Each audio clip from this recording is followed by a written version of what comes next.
Welcome to a special bonus presentation of Locked On NHL. I'm Seth Toupal, joined by Nick Morgan, my regular Tuesday co-host on the Locked On NHL podcast, part of the Locked On Podcast Network, your team every day. On today's special edition of the show, we'll lay out the single most interesting thing about each team in the Western Conference going into the 2023-2024 NHL season, as outlined by the local hosts of the Locked On NHL Network. Impact players, dominant storylines, and what's at stake for all 16 teams in the West are on tap. And for the full rundown of the 5 things you need to know about every NHL team, be sure to watch the 2023-2024 NHL season preview playlist on the Locked On NHL channel. And with that, let's dive into the most interesting thing about every team in the West, and where better to start than the defending Cup champion Vegas Golden Knights, who will go as Captain Mark Stone goes in their title defense season, says Locked On Golden Knights co-host Chris Golick. Who figures to be the most important player on the Knights this year, and what makes them so crucial to the team's success? Mark Stone's back is the most important player on the Golden Knights. Mark Stone's looked really good in the captain skates last week, and then, of course, he's looked good in the first day of training camp. Let's see what happens once especially once the Edmonton Oilers come to town and they start going after those soft spots in Mark Stone's back. Is it going to be a spot where he plays the first 40 games and then he's hurt for the last 40 games and we go through all the cap circumvention drama again? I don't know if that's going to happen. I personally see the ceiling as 50 games for Mark Stone. He's only played a total of 80 of the last 164 regular season games. Continuation on the same question, of course, Jack Eichel and his growth will be very, very interesting to see as well, and see if he can get himself in that Selke conversation possibly. Nick, as the Golden Knights go, Mark Stone goes. Do you agree? Partially. I think Vegas has such a deep team that, we've seen it happen before where one or two people can go down and they'll survive it. That's, I think, the story of the Vegas Golden Knights. I mean, look, let's make no mistake. Mark Stone is a very important player for the Vegas Golden Knights. We saw him, kind of put the team on his back at certain points during the Stanley Cup Finals run last year. To me, though, the bigger thing is in goal. That was the X factor for the Vegas Golden Knights last year. Was Adin Hill stepped up late in the playoffs, and that was after Laurent Brossoit stepped up in the playoffs. And that was after Logan Thompson stepped up in the regular season. So, they had such consistent goaltending no matter who was in net. Can they get that same magic again this year from Adin Hill and Logan Thompson? That, to me, is going to be the biggest deciding factor if Vegas can repeat again this year. I like it. Who stands the best chance of challenging the Vegas Golden Knights to come out of the West? The team with Connor McDavid and Leon Draisaitl seems like a good place to start. But is their goaltending up to the test? Nick Zararis examines that question. Who figures to be the most important player on the Oilers this season, and what makes them so critical to the team's success? So I have a two-part answer for you. Number one, it's Connor McDavid. That's the best player in the world. Any team that features the best player in the world, he's going to be the most important component to their team. But you don't really worry about McDavid beyond injury. And even injury, you can't really worry about that. You can't forecast it, predict it. You can do everything you can to protect against it. But if that happens, you have to find a way to adapt. The more complex answer, and frankly, the more interesting answer, is the goaltending situation, because they went into last season where they gave Jack Campbell a long-term deal as a free agent to be the starter, and he lost the job by, I would say, the end of November, and Stuart Skinner usurped him. He was an all-star last year. He was a Calder finalist last year. He had a really strong season. And then when the playoffs came, Skinner really struggled. Campbell relieved him a couple of times in that series against the Kings. And then by the time they got to that second round series, Skinner was really out of gas. Campbell was really tired. And that was the most games Stuart Skinner had played in a season since I want to say 2015, 2016, when he was like 16 or 17 years old as a junior hockey player. So the physical wall the goalies hit, especially the young ones who haven't made 40, 50 starts in a long time, it really came for the Oilers last year. And that's not to say you don't want to ride your best goalie. That's what Stuart Skinner was for them last year. But you need to balance the short term, we need to win this game, versus we're trying to win a Stanley Cup. So there's a real balance the Oilers need to find this season with their goaltending. First off, Seth, easiest answer to the question, who's the most important player on the team from anybody so far, just being able to say, oh yeah, the once in the generational player, Connor McDavid, seems easy enough. Your take on Stuart Skinner and how important he is to the Oilers' success this year? Well, he's going to be everything to what the Oilers hope to accomplish this year, because we saw flashes from him of a guy who could potentially be that goalie for this team, and they just have not had that over the last handful of seasons, especially with McDavid and Draisaitl. We've seen it in the postseason. You and I have talked about it, that you just can't get to the Cup final with having guys like, and I'm not trying to throw strays at Mike Smith, but you can't get to the Cup final with Mike Smith as your goalie. And so if Stuart Skinner can be that guy that takes over, that's going to be what helps Edmonton get over the top. And if they continue to not get that, or if they continue to get guys that kind of get overwhelmed in the postseason, they're going to continue to have the same results happen year in and year out. So I think it is definitely the goalie situation for the Oilers that will get them to where they want to go. Yeah, I'm right there with you. And it seems like they have everything else except that consistent goaltender. So maybe that happens this year. Of course, the team that's lost to Edmonton in back-to-back playoffs, a.k.a. the LA Kings, well, they made a big move this summer to bolster their chances of getting over the hump. Eddie Garcia of Locked On Kings details how Pierre-Luc Dubois will fit into an LA Kings team on the rise. You alluded to it a little bit already, but what was the biggest move of the offseason for the Kings? Yeah, it's pretty obvious. I would say the second biggest trade in the offseason, other than Erik Karlsson, was the LA Kings making a deal with the Winnipeg Jets to get center Pierre-Luc Dubois. Now, the Kings did part with 3 players off of their roster, Gabe Vilardi, Alex Iafallo, and Rasmus Kupari, to get Dubois. So they did pay a hefty price along with a second-round pick, but specifically taking depth off of their roster. They then made a financial commitment to Pierre-Luc Dubois, 8 years, $68 million. So the Kings are now very strong down the middle. Anze Kopitar, Pierre-Luc Dubois, Philip Deneau. So the thinking was that LA needed to make a bit of a bold move to get over that hump in the playoffs, to be able to compete with the defending Stanley Cup champion Vegas Golden Knights, to be able to compete and defeat the team that's beaten them the last year in the playoffs, the Edmonton Oilers. I think it's very likely that they could meet one of those teams in the first round. So the Kings did lose a little depth, but they feel like, maybe Vegas hasn't really done much to improve. Edmonton hasn't really done much to improve. The Kings needed to be bold, make a big splash, go out and get a player that can really help them get over that hump. That's what they did. We'll see if Pierre-Luc Dubois can be the difference for the Kings this season. Yeah, it's going to be very interesting to see if he can be what takes that Kings team over the top. But again, Nick, I'm going to throw it to you. Is the goaltending going to be enough for this Kings team to be able to be one of the legit contenders in the West? I mean, how do you feel about Cam Talbot starting 60 games a year? No comment. Yeah, no comment here either. I mean, that's the biggest factor. The thing about Pierre-Luc Dubois is, that was sort of the big headline-making trade, and that was sort of the deal that the Kings fans pointed to. It's like, all right, we got our guy of the future. Like, this is sort of that big breakthrough trade that puts us over the edge. This is no, shot at Pierre-Luc Dubois as a player, because he's a very effective player, but is he a franchise player? Like this is by no means like the Matthew Tkachuk-esque trade last year where Florida just instantly kind of flipped their future around.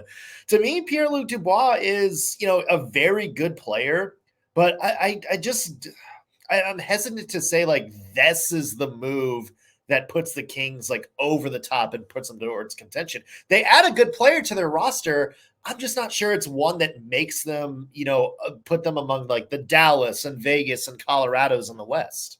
If they would have grabbed another player from the Jets, Connor Hellebuck, would be a completely different conversation. But there you go.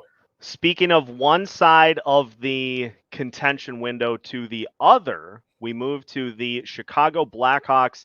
They came away as the biggest winner of the summer, or one of the biggest winners of the summer, when their number came up as the winners of the draft lottery. As Jack Bushman details, Connor Bedard's arrival will be the big story, but the rest of Chicago's youth should turn some heads as well.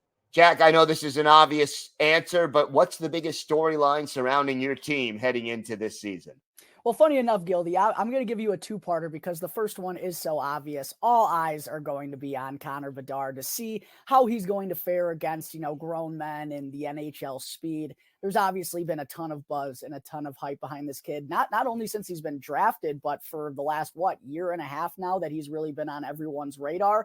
And everyone's going to be looking at, he's been thrown in that generational talent type of bucket. And, there's expectations obviously that come with that. And Blackhawks fans are going to be hoping to see him, take that next step, show signs of progression, show signs of development and comfortability, and just getting the understanding of what it takes to play this game at the highest level. We actually got a little bit of a first glimpse at Bedard last night in the Blackhawks preseason opener, and boy, he did not disappoint and did a lot of good things and made a lot of good moves against quality NHLers that the Blues had in the lineup. So obviously, us Blackhawks fans and everyone around the NHL is going to be tuning into the Blackhawks more than they have for sure the last couple of years to go and watch Connor Bedard. But I think the biggest thing actually for the Blackhawks as a whole, Gil, is development, not only with Connor Bedard, but there's a lot of young guys who are going to get their first crack at being full-time NHLers. Someone like Lukas Reichel, who right now is penciled in to be their second line center. The whole left side of their defense looks like it could be very young as well. Wyatt Kaiser's there right now. Alex Vlasic has gotten some time in the last couple of seasons, but this is his really first full NHL shot. And then Kevin Korchinski, who was the 7th overall pick in the 2022 NHL draft.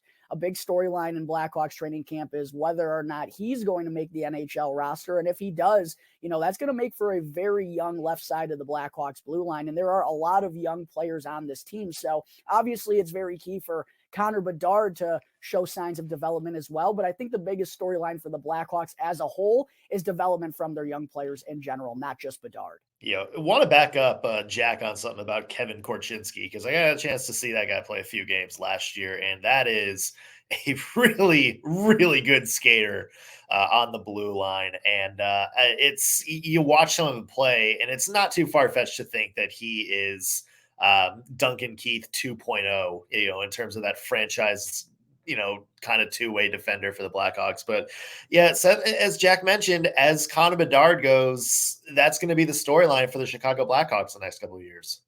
And by the way, just seeing some of the things that he has done to teams on the ice so far in the preseason, probably I'm not a law expert, but probably illegal in like 48 states. What he has done to like the Detroit Red Wings, what he's done to I mean the hesitation move he had for a goal against Detroit was disgusting, and he's going to do that all season.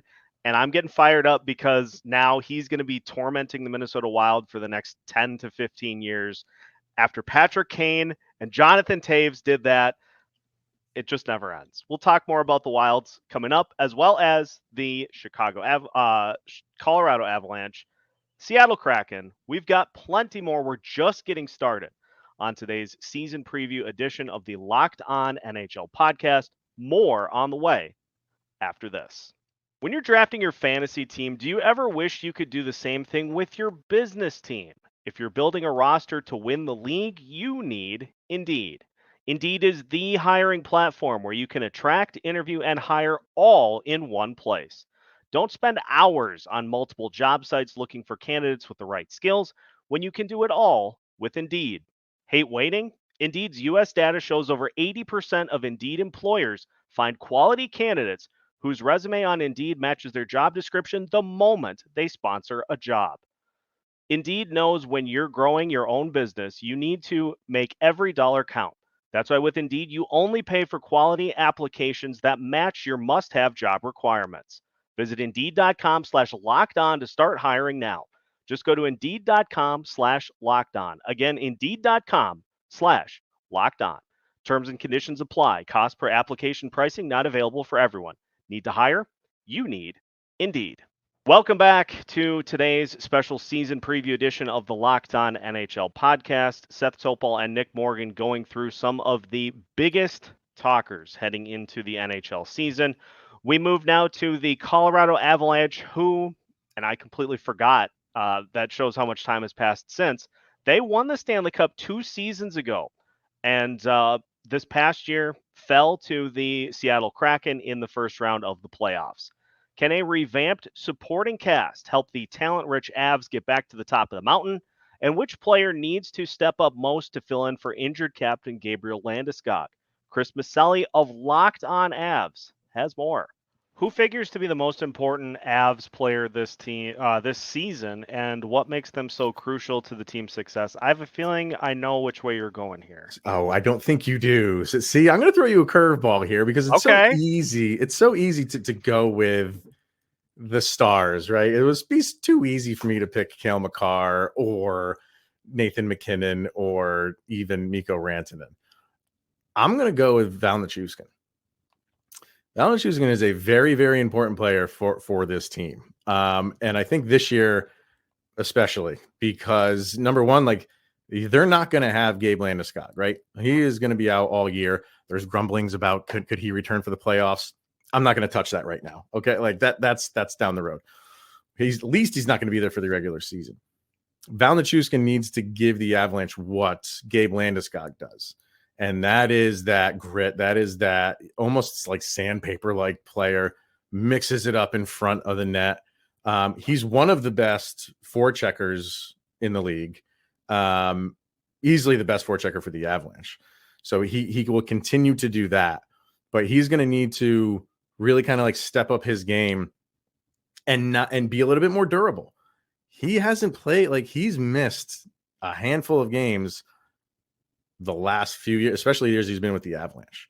So I would really, if he can be out there, the majority of the games, I think that takes care of itself, the production, but he's important. He is very, very important to this team. Yeah. Shout out to Chris for throwing a curveball at us, because I 100% agree with him about Nichushkin being a top player. I mean, look, 2 years ago when the Avalanche won the Stanley Cup, and a lot of people thought that was one of the best cup teams, of the past 20 years, Nichushkin had 25 goals and 52 points in just 62 games, also 15 points in 20 playoff games. Like, he was a stud in that middle six. Last year battled some injury problems, and you could tell the depth for Colorado just wasn't there last year. Like, you had your Cale Makar, you had Nathan McKinnon.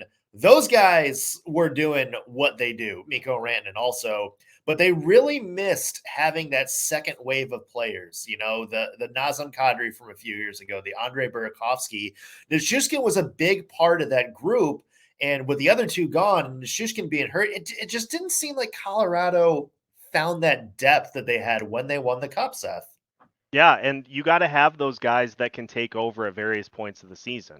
You can't get through with one or two guys that just carry you the entire year. So having Nichushkin healthy is vital, is critical, is imperative. Whatever synonym you want for it absolutely has to happen. The Avs need him to be at the top of his game if they are going to be a force in the postseason once the season is over. Right. Well, of course, the team that knocked off the defending champs from last year, they're going to be looking for more in just its third year of existence. Erica El Ayala details why the secret to the Seattle Kraken repeating and improving upon last year's success is their high-priced goaltender. Erica, who figures to be the most important player on your team this season, and what makes them so crucial to the team's success? I have a feeling I think I know which way you're going here. I think you just might. I have a 1 and a 1B, if you will, but I have to go with Philip Grubauer, because it is Philip Grubauer's performance in the postseason that got the Seattle Kraken in the right direction. He had been hurt earlier in the season. We know that the goaltending was not great in season 1. So if he can come back healthy and he can repeat the performance, feel comfortable. I spoke to him just today. He felt that a lot of the success was also team success and the team knowing their assignments, kind of having a better feel and handle of the systems. And he felt that that led to the success that the entire team was able to have. I thought that was very humble of him. But yes, we need Philip Grubauer. And if I had to say another player, this is going to be Matty Beniers. He's coming off the Calder award, obviously. He's a player that, of course, had that 10 games in his first season and was a true rookie last year. But just like the Seattle Kraken, Matty Beniers is not going to be taking anyone by surprise. So the way Matty Beniers goes, I think the way the Kraken goes. How can he and how can the team be able to rebrand and really level up what they had success with last season in order to continue to build off of, again, that second round appearance? And yeah, I mean, Seth's spot on again with Grubauer being, kind of a big figure for the Kraken this year.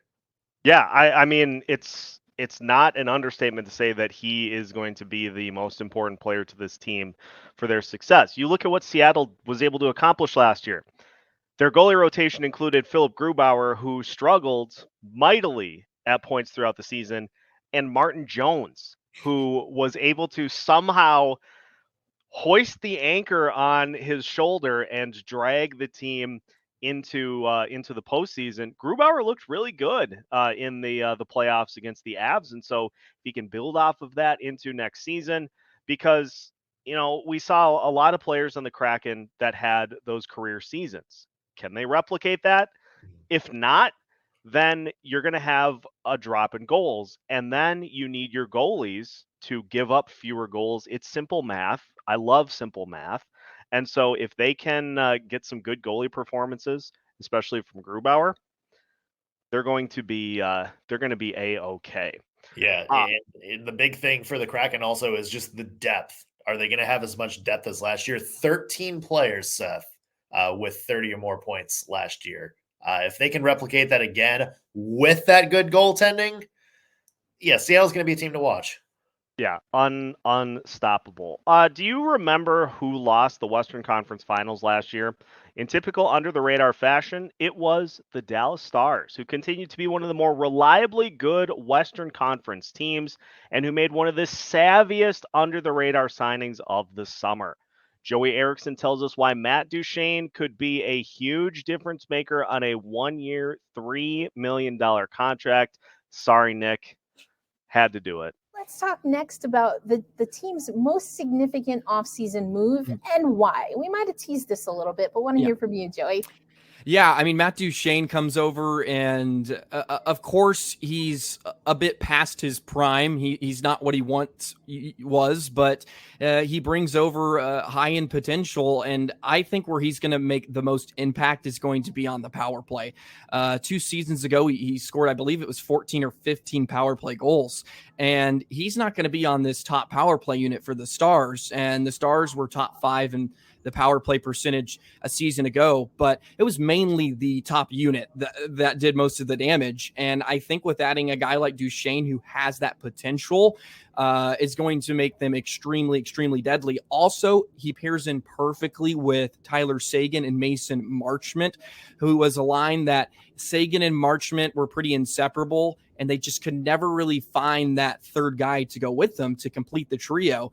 And Duchene has already started practicing with Seguin and Marchment, and he seems to be a perfect fit. And he also is a guy that Pete DeBoer loves because he's kind of that hybrid style where he can play center and wing, so he can play some draws, because you say he could be on the dot.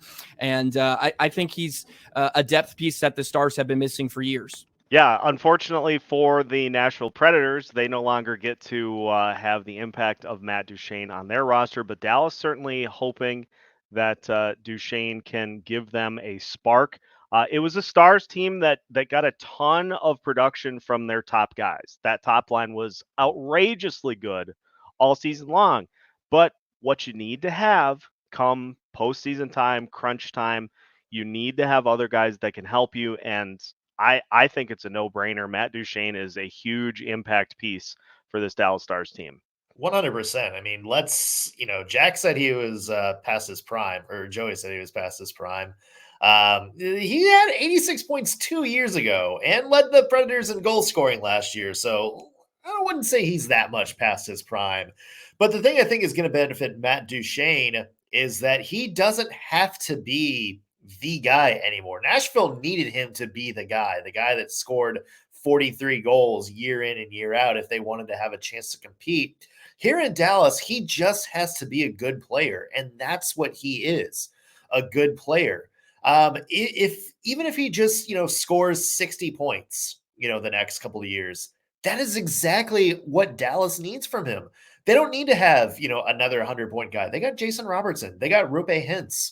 And the other big thing, and Joey and I actually talked about this recently on a Stars Predators crossover. You also have Joe Pavelski, Tyler Seguin, Jamie Benn, some older guys that maybe you have to think about regression in a year or two for now. So bringing in Matt Duchene as another piece maybe offsets some of that regression from other players. So yeah, I'm with you. This is kind of a no-brainer. And to be honest, maybe one of the moves that puts Dallas over the top as the Western Conference favorite. It's a star-studded roster, to say the least. And with that, I'll show myself out. Anyway, the Vancouver Canucks have the I got a tip of the cap that one. That was solid. The Vancouver Canucks have the three ingredients that every good team needs. They have a great number one defenseman in Quinn Hughes, stud goalie in Thatcher Demko, and a top flight center in Elias Pettersson. Right? As Trevor Beggs of Locked On Canucks outlines, there's no guarantee Pettersson will be in Vancouver for the long haul if the rest of the roster can't support the trio this season. What's at stake for the Canucks this season? Honestly, Elias Pettersson is what's at stake, right? He says he doesn't want to negotiate until the end of the season. I think there's a lot of talk that, this guy wants to play for a winner. And the Canucks, have not been a winner. In fact, they've been a bottom feeder pretty much since he entered the NHL. So I think, again, that's what's at stake here. I mean, the Canucks, if they make the playoffs, if they go on a better run, they make some noise. All things look like they're moving in the right direction. If they have another season like they did last year and they're a bottom 10 team, is Pettersson going to stick around? I might not want to stick around if I was Pettersson. I mean, Seth, you and I have talked about this on our show before, where Vancouver on paper should be consistently one of the best teams in the NHL. Like, they have so many amazing pieces. They just can't seem to put it all together. And we talked about this. Is this a situation where this might be their last chance to prove to Pettersson that, hey, we can get things going in the right direction? Yeah, and the part too about this is that if they aren't able to, is then all of a sudden you have to contend with, like, where do we send him? Because you're going to try to get as much back as you possibly can. And so if Vancouver is not able to be competitive in the first full year under new head coach Rick Tocchet, and to be fair, they showed some signs down the stretch last year, but if they can't contend at a level to where Pettersson is like, I like what we're doing here, then all of a sudden it's like, okay, where are we going to be able to send him to get some things back in return? And so help me, if he goes on the trade market and somebody does not keep him away from Kyle Dubas, I'm going to riot, because that has Kyle Dubas written all over it. And you don't need the Pittsburgh Penguins to go from Sidney Crosby to Elias Pettersson. So just be good, Vancouver, and then we don't have to worry about sending another extremely talented player to the Eastern Conference. They have enough over there.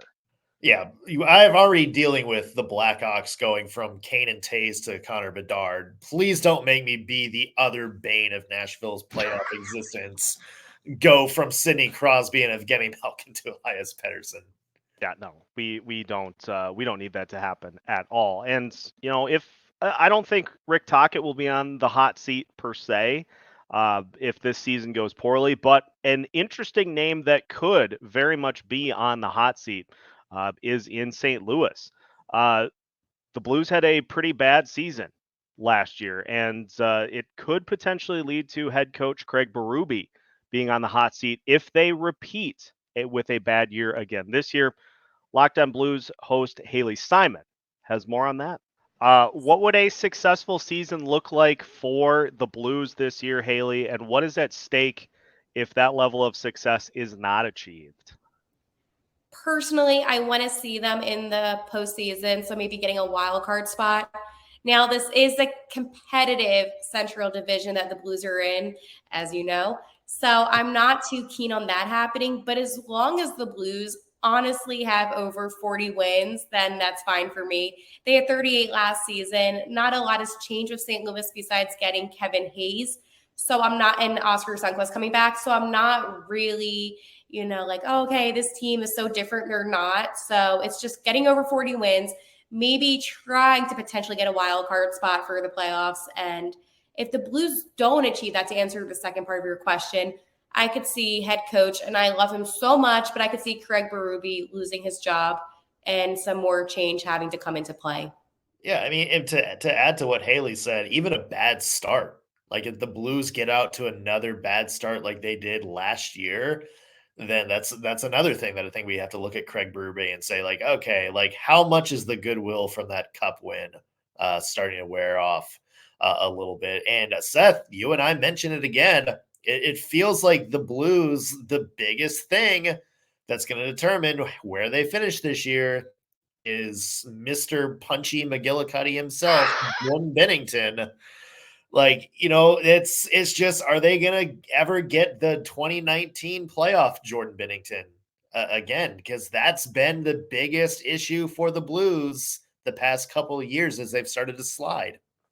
Well, and as you so often run into with players who have that edge and play with that edge regularly, is that sometimes you go a little too far, and it's very hard to kind of rein it back in once you have let the dog off the leash. And so for Binnington, if he can have kind of that edge to him, that can be a good asset for this Blues team. But if he kind of gets to where he's playing some of those head games, then things start to spiral out of control. Then he's trying to fight Marc-Andre Fleury. Thanks, refs. And then things just go horribly, horribly wrong. So big season for St. Louis, to say the least, as we gear up for this year. Yeah, and I like what St. Louis is kind of building around Robert Thomas, Jordan Kyrou. There's some good young talent there.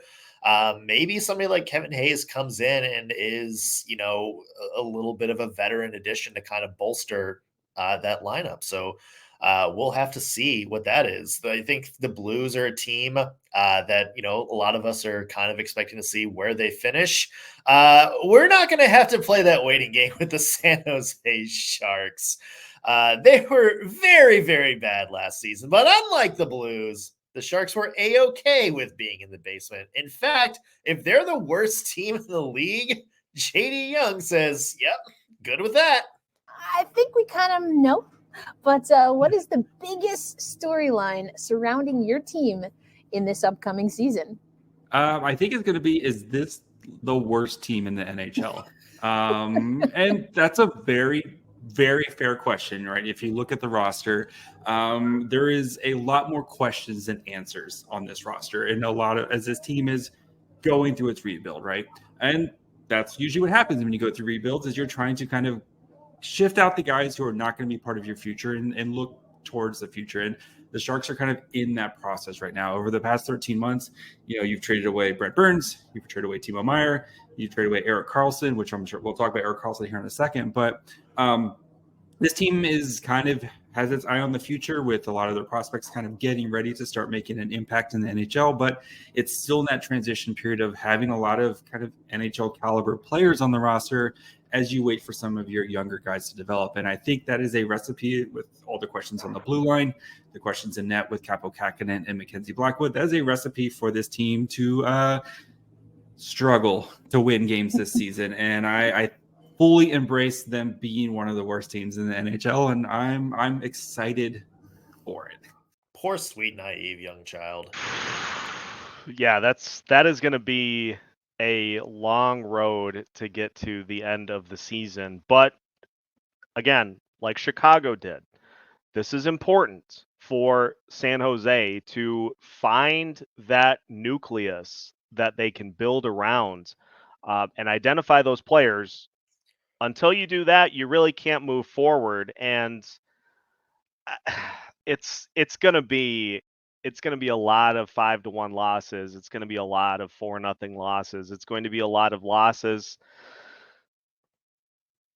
Yeah, I mean, and here's the thing. I mean, the Sharks, you and I just talked about this on Locked On NHL, where they still have some bottoming out to do. The one thing I kind of want to address, and this isn't a shot at JD, because there's a lot of people around the league that act like that, is just the excitement over tanking. Until you've been through a tank, you don't really know what to expect. My family's from Michigan. I've seen the Detroit Tigers rebuild for the last, 10 years of my life. I've seen the Tennessee Titans tear it down and then take 10 years to build it back up. I just don't think people nowadays, I think the idea of tanking is romanticized a little bit. I think people are, look at Chicago and they do something where it's like, hey, we're just going to suck for a couple of years, trade all our good players, pick up a bunch of first-round picks, and we'll be back. We'll be the next version of the Tampa Bay Lightning in 5 years. It doesn't work like that. Very rarely does it work like that. And, there's a lot of stuff, like even Toronto. It took 20 years to win a playoff series, despite a bunch of first-round picks. The Edmonton Oilers had 4 first-round picks and 2 of the best generational talent, and they haven't gotten anywhere close to winning a Stanley Cup. And that's not even mentioning teams like the Coyotes and Flames, who've been stuck in mid-territory for decades now. So if you're a Sharks fan, I see the logo you're pointing to, Seth. If you're a Sharks fan, I get it. Like, there's some fresh blood. There's some excitement on the way. Maybe the chance of being a number one. But I'm also saying, like, you're in for some bad years, and not 1 or 2. It could be a while before you're back playing meaningful hockey. So just be prepared for that before you jump into, oh, we got to tank, embrace the tank. Yeah, because you get 3 or 4 years down the road on the path, and all of a sudden you're like, oh no, we didn't do what we were hoping to do during this time frame, and so now we have to reset and do it again. But there is the tanking side of things, and there's the perpetually finding ways to make the postseason and coming up with hilariously creative and heartbreaking ways to lose in the first round of the playoffs. Minnesota has made that into a masterclass. And so we will talk about Minnesota, plus we have many more teams to discuss as well as we continue our special season preview edition of the Locked On NHL podcast after this. Right now, you can snap into NFL action this season with FanDuel, America's #1 sportsbook. Right now, new customers get $200 in bonus bets guaranteed when you place a $5 bet. That's $200 in bonus bets, win or lose. So if you've been thinking about joining FanDuel, there's no better time to get in on the action. And the app is so easy to use. There is a wide range of betting options, including spreads, player props, over-unders, and much, much more. So visit FanDuel.com/lockedon and kick off the NFL season in style. FanDuel, official partner of the NFL. Welcome back to our special season preview edition of the Locked On NHL podcast. And the team that we're going to talk about next, very near and dear to me, because they found a way to lose in the first round of the postseason 7 consecutive times. The Minnesota Wild. And not just the Minnesota Wild, every team in Minnesota is on some sort of L in terms of postseason success. I love it, as you can obviously tell. But there are some things that will need to happen for the Minnesota Wild in order to break that postseason losing streak, which I outline right here. $14+ million in dead cap after the Ryan Suter and Zach Parise buyouts. How are the Minnesota Wild handling that dead cap? And is this still going to be a competitive team in 23-24?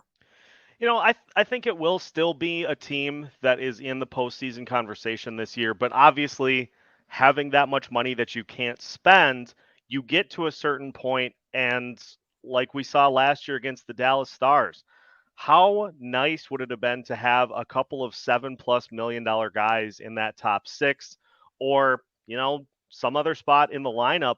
They just don't have the ability to use that right now. It's led to a couple of players having gone elsewhere because there just isn't money to spend. But Bill Guerin knows what he's doing. He brings in Patty Maroon to help keep this team on the right path. And I see no reason to expect anything else other than another postseason trip for the Minnesota Wild. But we've seen that before. We've seen that script. How do you win around? That's the big question this year. You'll always have the Minneapolis Miracle, Seth. At least you'll always have that.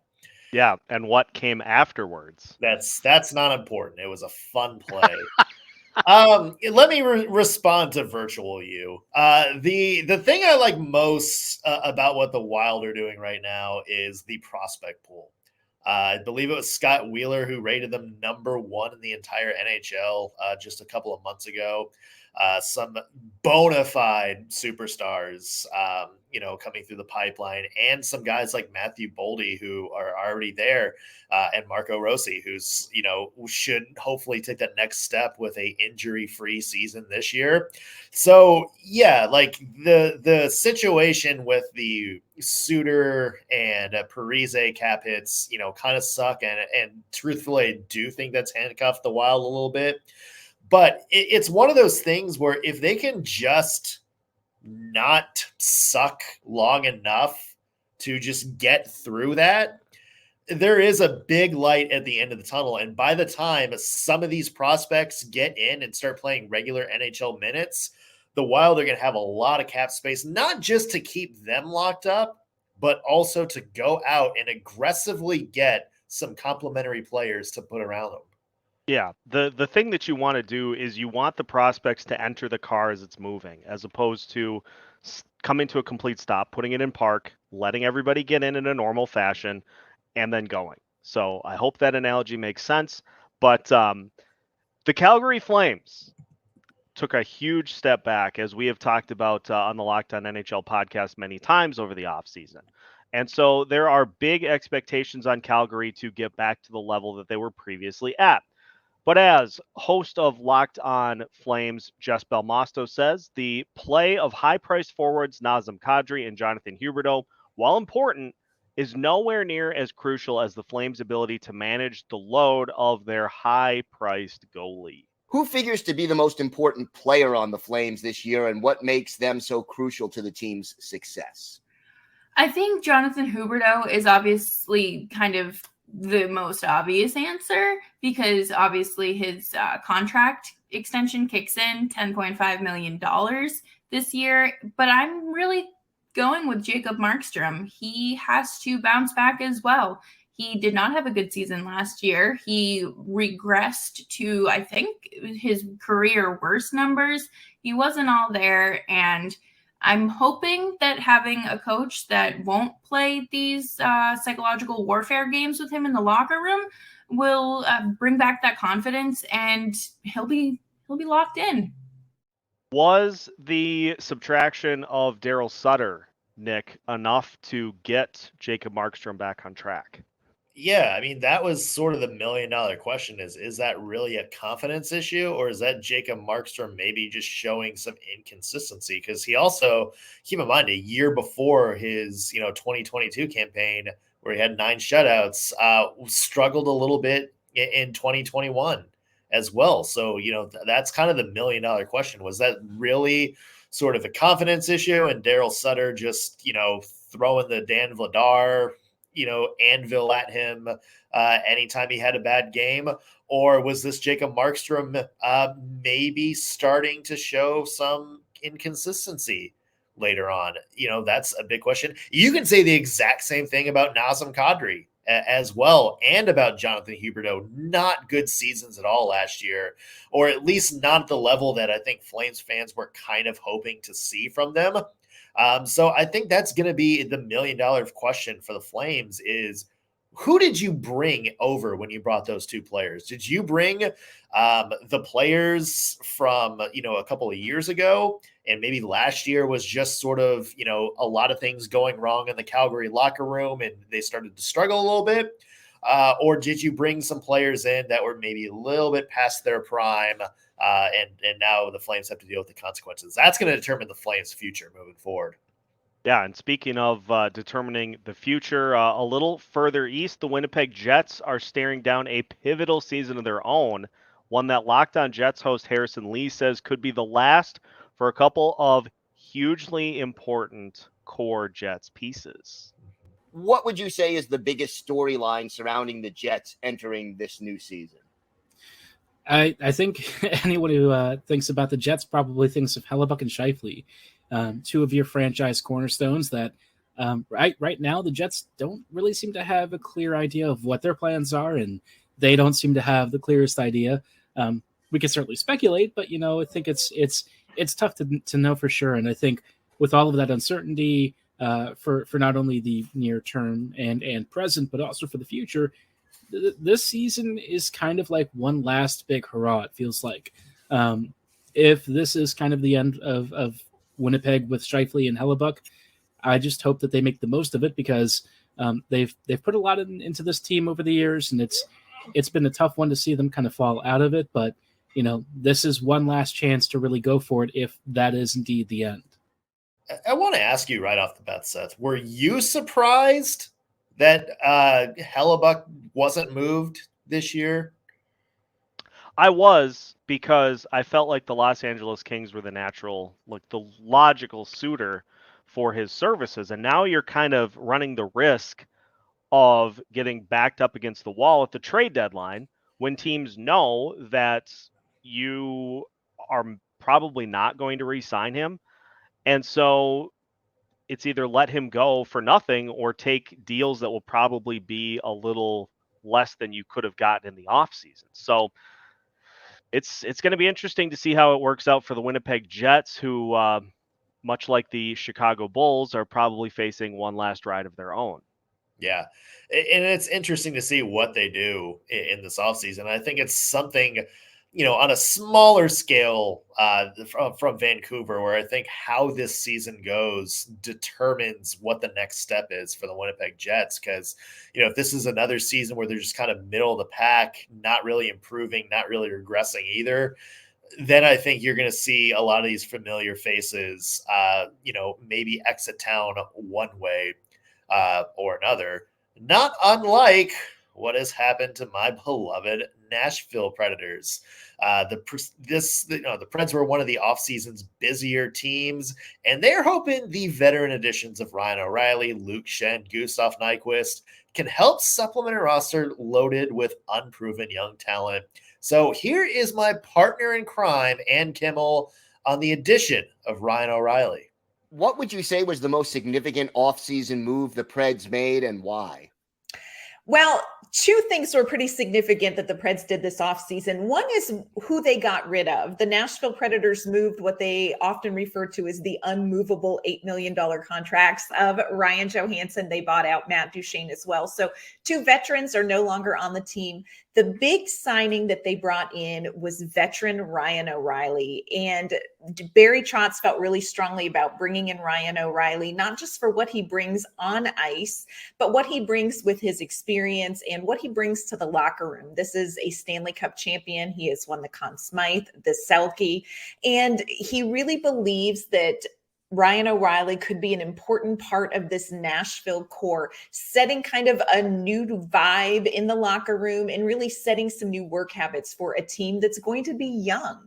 Yeah, we've talked about this, Seth, but I'm curious just your thoughts from the outside on what the Predators have done this offseason with all the changes. It's fascinating because I really am in a situation where I need to see what it looks like on the ice to determine kind of where Nashville's at, because they made a ton of moves, departures, and additions, and Barry Trotz is very clearly trying to kind of re-examine how this team does what they do and attack it with some different faces and some different skill sets than we've seen from the Predators in previous seasons. And so, can Gustav Nyquist be a guy that can help in that situation? Sure, there's some injury risk there, but he's somebody that can certainly help. And yeah, it was interesting making Ryan O'Reilly kind of the face of your team as somebody who is getting up there in age. But again, if he can be a great sounding board for some of those young players, that could end up being a real good move that Barry Trotz made.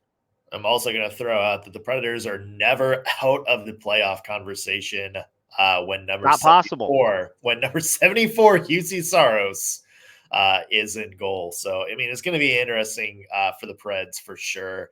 And yeah, I mean, that's it. You kind of hit the nail on the head. We just don't really know what this team looks like yet. So it may take, a couple of months before we figure out if the Preds are moving in the right direction or not. Same can be said for the Arizona Coyotes. The Yotes, they boast one of the league's most exciting rookies in Logan Cooley, but the ongoing subplot of the arena situation continues to broil. For Robin Leano, the goal of the Coyotes for this season is just being in the conversation. For somebody like myself who is buying what Arizona is selling this year, this is going to be an exciting one for me to hear the answer to. But what would a successful season look like for the Coyotes? And what's at stake if they are not able to achieve those goals? I think something that I guess a successful season for them is a team that flirts with a playoff spot.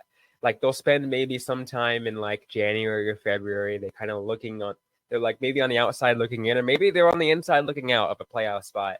They're not going to make a playoff spot. I still don't think this team has all the tools just yet to play up there with the best of the NHL, but they're getting close. They're making all the correct steps. Bill Armstrong has been doing a phenomenal job with the rebuild, and I really think that the only thing that can turn this around, and let's say, I guess if Bill Armstrong just makes incorrect trade moves come the trade deadline, and it hurts the morale and the team goes in the wrong direction the next year. That's the only thing that we don't want to see, a team going in the wrong direction. They're only making positive steps on the ice, and that's what we want to see. Yeah, Robin hit the nail on the head there, where it's just I think the goal is just to, get a little bit better than they were last year. And a lot of the people they brought in, like Matt Dumba, Jason Zucker, Sean Dursey, I think an underrated pickup from the LA Kings. Those are some moves that they are hoping kind of supplements that. And Clayton Keller, one of the more underrated players in the entire NHL. I stand by that. I think he is absolutely a dynamic scorer.